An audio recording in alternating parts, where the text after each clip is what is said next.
এস্পিৰেণ্ট মই দেৱাশ্ৰী ডেকাই সকলোকে মোৰ চেনেলটোলৈ স্বাগতম জনাইছো। আমি মধ্যকালীন অসমৰ ইতিহাসৰ বিষয়ে আলোচনা কৰি আছিলো।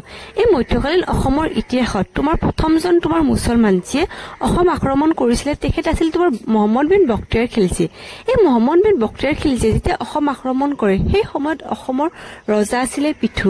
এই পিঠুৱে কিদৰে মহম্মদ বিন বখতিয়াৰ খিলজীক পৰাস্ত কৰিছিলে আৰু মহম্মদ বিন বখতিয়াৰ খিলজীয়ে তোমাৰ বংগলৈ পলায়ন কৰে আৰু বংগত পলায়ন কৰাৰ সময়ত তেখেতৰ নিজৰে গভৰ্ণৰ আলী মাৰ্দানে তোমাৰ মহম্মদ বিন বখতিয়াৰ খিলজীক তোমাৰ হত্যা কৰে। সেই বিষয়ে আমি প্ৰথম অধ্যায়ত আমি আলোচনা কৰিছিলো।